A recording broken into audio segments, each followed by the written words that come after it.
La vieron ser arrastrada hacia el desierto y nadie movió un dedo, porque en la encrucijada del silencio, saber leer era una ofensa a Dios, casi una forma de brujería. El ara, la mestiza de ojos claros y ropas remendadas, era una herida abierta en la piel reseca de aquel pueblo fronterizo. Su existencia misma era un susurro de vergüenza, un recordatorio del abandono y de la sangre mezclada que nadie quería reclamar. Por eso, cuando los guerreros apaches descendieron como espectros del calor, ignorando el pánico y los rezos, todos contuvieron la respiración. No buscaban víveres, ni caballos. Se movieron con la certeza de un depredador que conoce a su presa, directos a la choza de adobe donde ella guardaba su única y envenenada herencia, las letras. La arrancaron de allí sin una palabra, y el sacerdote, desde el umbral de la iglesia, solo se persignó. Un juicio divino, pensaron. Pero se equivocaban. Si esta historia te toca el corazón, dime desde dónde la escuchas. La vieron ser arrastrada hacia el desierto y nadie movió un dedo, porque en la encrucijada del silencio, saber leer era una ofensa a Dios, casi una forma de brujería. El ara, la mestiza de ojos claros y ropas remendadas, era una herida abierta en la piel reseca de aquel pueblo fronterizo. Su existencia misma era un susurro de vergüenza, un recordatorio del abandono y de la sangre mezclada que nadie quería reclamar. Por eso, cuando los guerreros apaches descendieron como espectros del calor, ignorando el pánico y los rezos, todos contuvieron la respiración. No buscaban víveres, ni caballos. Se movieron con la certeza de un depredador que conoce a su presa, directos a la choza de adobe donde ella guardaba su única y envenenada herencia, las letras. La arrancaron de allí sin una palabra, y el sacerdote, desde el umbral de la iglesia, solo se persignó. Un juicio divino, pensaron. Pero se equivocaban. Si esta historia te toca el corazón, dime desde dónde la escuchas. El ara era una existencia hecha de fragmentos que no encajaban. Hija de un fantasma español que le enseñó a descifrar el mundo en papel antes de desvanecerse. Y de una mujer indígena cuyo rostro solo conocía en los susurros despectivos de las otras mujeres del pueblo. Llevaba el abandono de su padre como una segunda piel y la sangre de su madre como una mancha que ni el sol del desierto podía borrar. Su único tesoro eran las letras, un alfabeto de soledad que repasaba en secreto, trazando las formas de las palabras con el dedo sobre el polvo del suelo de su choza. Para los habitantes de la encrucijada, su conocimiento no era una luz, sino una ofensa.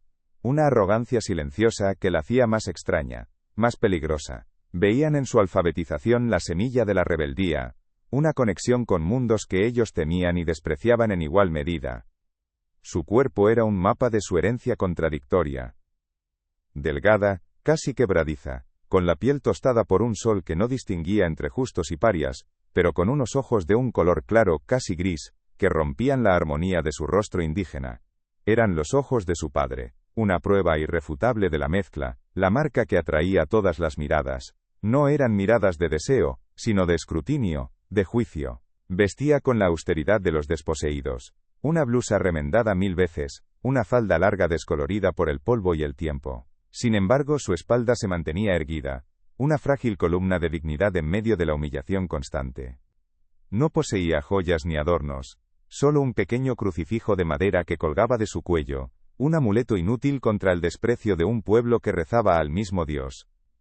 Su trauma no era un evento, sino el aire que respiraba, el polvo que se pegaba a su piel, era la certeza de no pertenecer a ninguna parte. Para los colonos, su sangre indígena la convertía en una salvaje educada, una anomalía inquietante. Para los nativos que a veces cruzaban el desierto, sus ojos claros y su apellido ausente la señalaban como hija del enemigo. Vivía en una frontera invisible, más cruel que cualquier línea trazada en un mapa.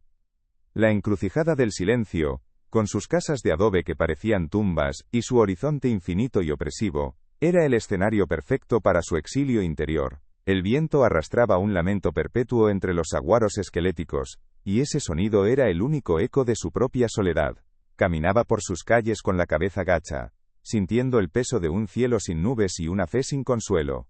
La encrucijada del silencio era menos un pueblo que una sentencia. Un puñado de casas de adobe agrietadas por el sol, apiñadas alrededor de una iglesia cuya sombra no ofrecía alivio, sino un recordatorio constante del juicio divino. El polvo lo cubría todo, una fina capa ocre que se metía en la garganta y en el alma, silenciando cualquier atisbo de alegría. El calor no era solo un estado del clima, era una presencia física, un peso que aplastaba los hombros y distorsionaba el aire en ondas temblorosas. El silencio era su ley. No era un silencio pacífico, sino uno cargado de miradas furtivas y juicios no expresados. Las mujeres barrían sus umbrales con una lentitud ritual, sus ojos siguiendo a Elara sin girar la cabeza. Los hombres, sentados a la sombra, detenían sus conversaciones intrascendentes cuando ella pasaba, dejando un vacío sonoro que gritaba más que cualquier insulto. El paisaje que rodeaba el pueblo era un espejo de su desolación interior. Un desierto sin fin, salpicado de saguaros esqueléticos que alzaban sus brazos al cielo como ahogados suplicando aire. Las rocas, afiladas y resecas, parecían los huesos de criaturas olvidadas por Dios. No había caminos que invitaran a la huida, solo un horizonte plano y cruel que prometía más de lo mismo, más sol, más sed, más soledad. El viento era el único predicador, un susurro áspero que arrastraba arena y lamentos entre las calles vacías. Este entorno no era un telón de fondo, era un carcelero. Reforzaba la sensación de aislamiento de Elara, su condición de paria. Cada amanecer teñía el cielo de un rojo violento, como una herida abierta, y cada atardecer lo sepultaba en una oscuridad densa y sin estrellas, un luto diario por una vida que nunca le fue permitido vivir. La tarde moría en un estertor de sangre y fuego sobre el horizonte. El sol, una herida abierta, teñía las paredes de adobe de un rojo violento cuando los espectros surgieron del calor ondulante. No llegaron con el estruendo de una incursión, sino con el silencio de una sentencia. Eran guerreros apaches, sus cuerpos delgados y fibrosos moviéndose con una economía de gestos que helaba la sangre. Ignoraron los corrales, las casas más prósperas, el pánico mudo que se apoderó de los colonos. Sus ojos, oscuros y fijos, tenían un solo destino. Se deslizaron entre las chozas como sombras alargadas, con la certeza de un depredador que huele la sangre de su presa elegida. El pueblo entero contuvo la respiración, observando desde la seguridad cobarde de sus umbrales. El objetivo era claro. La pequeña choza de Elara, la paria, la que leía. El líder, un hombre cuyo rostro era un mapa de cicatrices y pérdidas, no dudó. Apartó la raída cortina de la entrada y la oscuridad de la choza se tragó su figura imponente por un instante. Se escuchó un grito ahogado, el sonido de una silla de madera al volcar. Luego, él emergió, arrastrando a Elara por el brazo. Ella tropezaba, sus pies descalzos levantando nubes de polvo, su rostro una máscara de incredulidad y terror. No hubo palabras, solo la fuerza implacable de su captor. Desde el umbral de la iglesia, el sacerdote levantó una mano temblorosa y se persignó, sus labios musitando una oración que sonaba a condena. Nadie se movió. Nadie gritó. Vieron cómo la arrastraban hacia el desierto, su figura frágil desapareciendo tras el velo polvoriento que levantaban los caballos. Un juicio divino, susurraron. El viaje hacia el corazón del desierto fue una pesadilla silenciosa, una procesión fúnebre bajo un sol que no perdonaba. Los caballos avanzaban con un ritmo hipnótico, levantando un polvo rojizo que se pegaba a la piel sudorosa de Elara y le secaba la garganta. A su lado el líder de los guerreros cabalgaba como un espectro tallado en roca y cuero. Su rostro era un mapa de pérdidas, cada cicatriz una frontera que ella no se atrevía a cruzar con la mirada. No le habló. No la miró. Su silencio era una forma de violencia más profunda, un vacío que la hacía más pequeña, más insignificante. Cuando la noche devoró el horizonte se detuvieron. Un pequeño fuego fue encendido, una llama frágil en la inmensidad.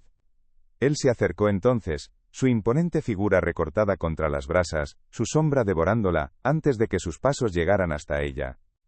Se plantó frente a ella, sus pies descalzos hundidos en la arena fría. De un zurrón gastado, extrajo un objeto y lo arrojó a sus pies sin ceremonia. Era un trozo de piel de venado, curtido y frágil, que se desenrolló parcialmente al caer. Elara bajó la vista, su respiración contenida. Sobre la superficie gastada se mezclaban símbolos extraños, dibujos geométricos pintados con ocre y carbón, junto a frases escritas en un español antiguo, casi olvidado. Era un mapa imposible que fusionaba dos mundos. Alzó sus ojos asustados hacia él, buscando una respuesta en aquel rostro impasible. Fue entonces cuando él habló por primera vez. Su voz no fue un grito, sino un susurro áspero. Un sonido que parecía nacer de la propia tierra reseca. Una sola palabra, cargada de desesperación y de una autoridad inquebrantable: lee. Los días se convirtieron en una rutina de polvo y desconfianza. Elara se sentaba con la piel de venado extendida sobre sus rodillas, la mirada de Nokai clavada en su nuca como una espina. Él no preguntaba, exigía. Apuntaba a un símbolo con su dedo calloso y esperaba. Ella traducía los fragmentos de español antiguo, su voz un hilo tembloroso en el silencio opresivo del campamento. Cruzar donde el río se seca. Evitar las colinas de los centinelas. Las mujeres apaches la observaban desde la distancia, sus rostros máscaras de dolor y recelo. Veían en ella a la hija de sus verdugos, la mujer de ojos claros que hablaba la lengua del enemigo.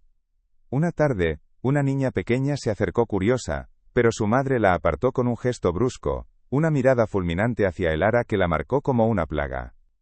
La travesía era una herida abierta, la sed agrietaba los labios y el hambre roía las entrañas. Un niño, el hijo de la mujer que más la odiaba, cayó enfermo, su cuerpo temblando con una fiebre que las hierbas de la anciana curandera no podían aplacar. Elara, recordando trozos de las enseñanzas de su padre sobre fiebres y plantas del desierto, reconoció una flor amarilla que crecía entre las rocas. Sin pedir permiso, la machacó con una piedra hasta formar una pasta y, con las manos temblorosas, se acercó a la madre. La mujer la miró con odio, pero la desesperación en sus ojos era más fuerte. Dejó que Elara aplicara el ungüento en la frente del niño. Nokai lo observó todo desde lejos, su rostro impasible, pero su mirada no se apartó de ella ni un solo instante. La fiebre del niño cedió al amanecer. No hubo palabras de agradecimiento, solo un silencio menos hostil, un espacio de un par de metros que ya no se sentía como un abismo. Esa tarde, mientras caminaban bajo un sol inclemente, Elara tropezó, sus fuerzas agotadas por el calor y la falta de alimento. Cayó de rodillas sobre la arena ardiente.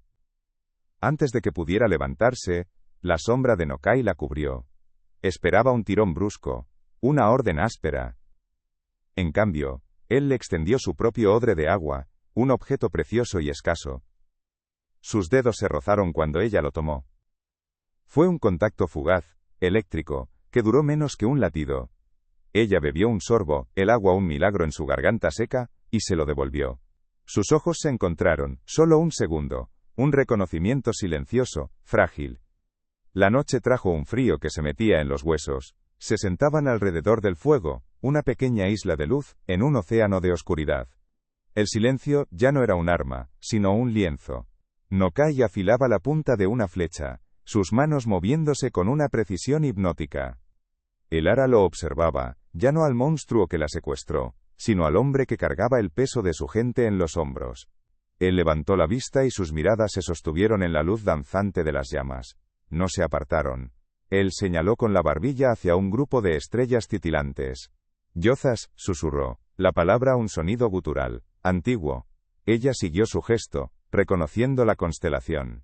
Las Pléyades, respondió ella en voz baja. Por primera vez, no estaban traduciendo un mapa, sino el cielo. El desierto la despojó de su antigua piel para darle una nueva, curtida y resistente. Su espalda ya no se erguía con la frágil dignidad de la humillada, sino con la solidez de quien conoce su propio peso sobre la tierra. Sus manos, antes solo familiarizadas con el papel, ahora estaban llenas de callos, expertas en anudar cuerdas y encontrar raíces. Una noche, ante una bifurcación del camino que el mapa señalaba como peligrosa, los hombres discutieron en su lengua gutural. Nokai la miró, esperando la traducción. Pero Elara no solo tradujo, señaló un paso oculto entre las rocas. Por aquí, dijo, su voz ya no un susurro, sino un sonido firme que cortó el debate. El mapa advierte de patrullas en el cañón principal. La madre del niño que sanó asintió, su mirada un aval silencioso. El respeto había nacido del polvo. Dejó de ser la prisionera que leía un mapa para convertirse en la brújula viviente del grupo. La anciana curandera, con manos que parecían raíces secas, se le acercó una mañana, y le quitó el inútil crucifijo de madera del cuello, dejándolo caer en la arena. En su lugar, le colgó un amuleto de turquesa, una piedra azul como un trozo de cielo imposible. El Ara no se resistió. Sintió el peso frío de la piedra contra su piel caliente como una bienvenida, un bautismo. Esa tarde, mientras enseñaba a una de las niñas a trazar la forma de una estrella en la tierra con una ramita, enfrentó la mirada de Nokai. Ya no había exigencia en sus ojos, sino algo más profundo, una aceptación que era, a su manera, una forma de hogar. Había dejado de huir para empezar a guiar. La confianza se tejió con hilos de silencio y gestos compartidos. Ya no caminaba detrás, como una cautiva, sino al lado de Nokai, sus pasos sincronizados con los de él. Aprendió a leer las nubes, a predecir la lluvia en el olor de la tierra mojada, a distinguir el rastro de un coyote de un soldado. Las mujeres apaches ya no la evitaban. Le ofrecían trozos de carne seca, le enseñaban a trenzar su propio cabello con la destreza de sus ancestros, le hablaban en su lengua, sabiendo que ella entendería más allá de las palabras. El Ara le respondió no solo con su conocimiento del mapa, sino con historias que su padre le contaba, cuentos de estrellas y mares lejanos que las hacían soñar bajo un cielo que solo conocía la sed. Se convirtió en una tejedora de mundos. El mapa se volvió menos un documento y más una reliquia compartida. Una tarde, mientras descansaban a la sombra de un risco, Nokai le señaló un símbolo que no había podido descifrar. No era una palabra, sino el dibujo de una flor de 7 pétalos. Mi abuela la llamaba el ojo del espíritu, susurró él, su voz cargada de una nostalgia que rara vez mostraba. Decía que solo florece donde la tierra es sagrada. El Ara tocó el dibujo con la yema del dedo, sintiendo la historia bajo la piel curtida. Ya no era una simple traductora de rutas, era la guardiana de una memoria, la depositaria de un legado que la incluía. Esa flor no estaba en los mapas de su padre. Pertenecía a este nuevo mundo, un mundo que ahora también era el suyo. Su herencia ya no estaba envenenada, sino completa. El día que vieron el humo en el horizonte, algo se rompió. Era una columna fina y oscura, una mancha de mal agüero contra el azul pálido del cielo. Pertenecía a un destacamento del ejército mexicano. El pánico fue un relámpago silencioso que recorrió el grupo. Los niños dejaron de jugar, las mujeres buscaron sus rostros, los pocos guerreros empuñaron sus armas gastadas. Nokai subió a la roca más alta, su silueta un monumento a la preocupación. El Ara se unió a él. No esperó una orden. Desenrolló el mapa sobre la piedra caliente, sus dedos trazando la ruta que habían seguido, buscando una escapatoria, una grieta en la trampa que se cerraba sobre ellos. Hay una serie de cañones al oeste, dijo, su voz tranquila en medio de la tensión. El mapa los llama el laberinto del viento. Su serenidad era un ancla. Se movieron con la urgencia de los cazados. La noche los ocultó, pero el miedo era un compañero ruidoso. El llanto ahogado de un bebé, el sonido de una piedra suelta al rodar, cada ruido una posible sentencia de muerte. El Ara, que antes habría sido paralizada por el terror, ahora se movía con una determinación fría. Ayudó a una anciana a cruzar un arroyo seco, cargó a un niño agotado sobre su espalda, compartió el último sorbo de su agua con la madre que una vez la miró con odio. Sus ojos claros, antes una marca de vergüenza, ahora eran faros en la oscuridad, escudriñando el terreno, buscando el camino seguro. Nokai la observaba, no como un líder a una subordinada, sino como un igual. En esa huida desesperada, su alianza se selló no con palabras, sino con la respiración compartida en la penumbra. Llegaron a la entrada de la tierra sagrada al amanecer. Era un cañón oculto tras una cascada seca, un velo de roca que prometía refugio. El aire olía a humedad y a tierra antigua. La esperanza era una sensación física, palpable. Pero el eco de los cascos de los caballos llegó con la primera luz, rebotando en las paredes del desfiladero. Estaban atrapados. El capitán del destacamento, un hombre de rostro cruel y uniforme impecable, apareció en la boca del cañón. Representaba todo lo que el Ara había temido y despreciado, la civilización que la había repudiado. En ese instante, Nokai se interpuso entre ella y los soldados, su cuerpo un escudo.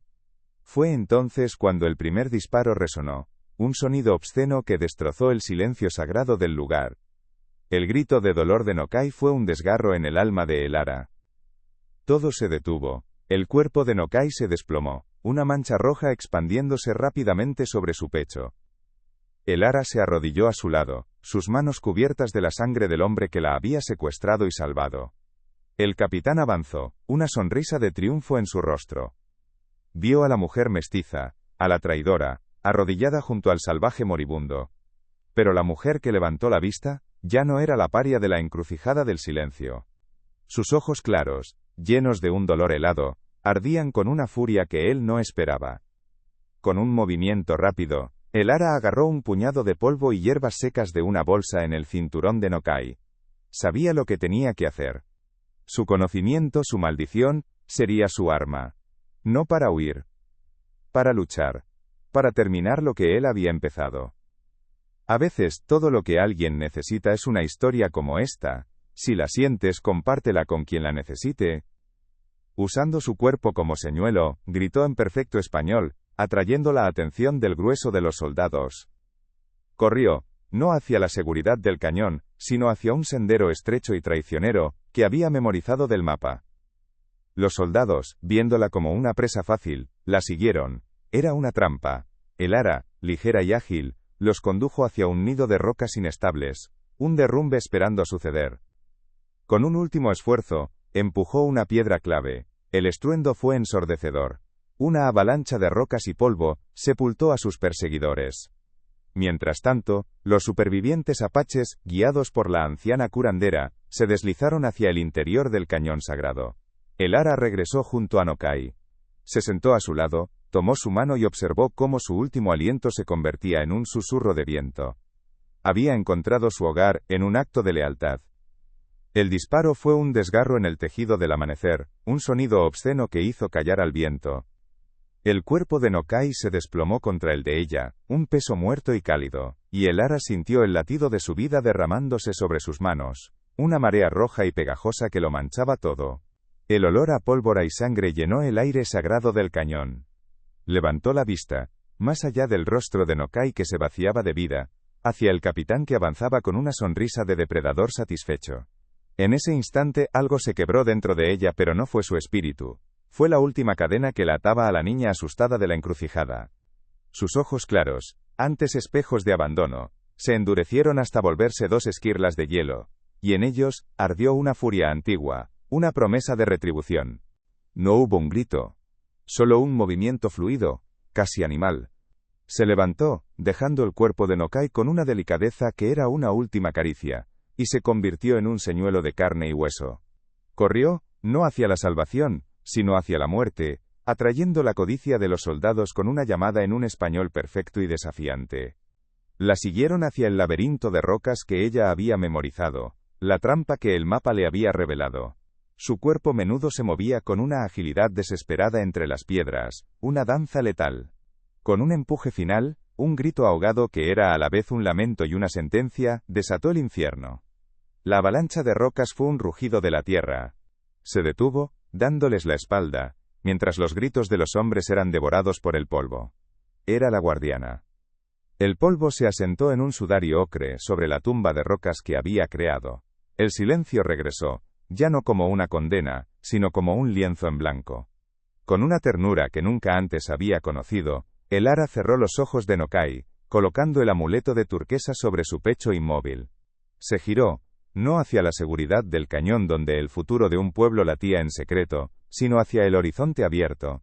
No había vuelta atrás, ni un hogar al que regresar.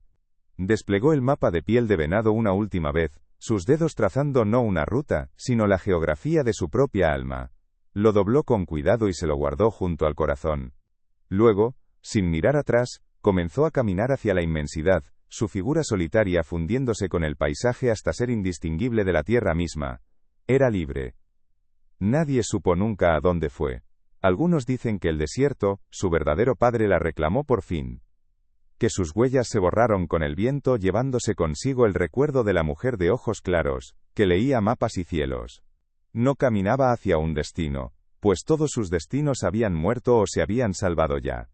Caminaba porque era lo único que le quedaba, un movimiento perpetuo hacia un horizonte que ya no era una jaula, sino una página en blanco.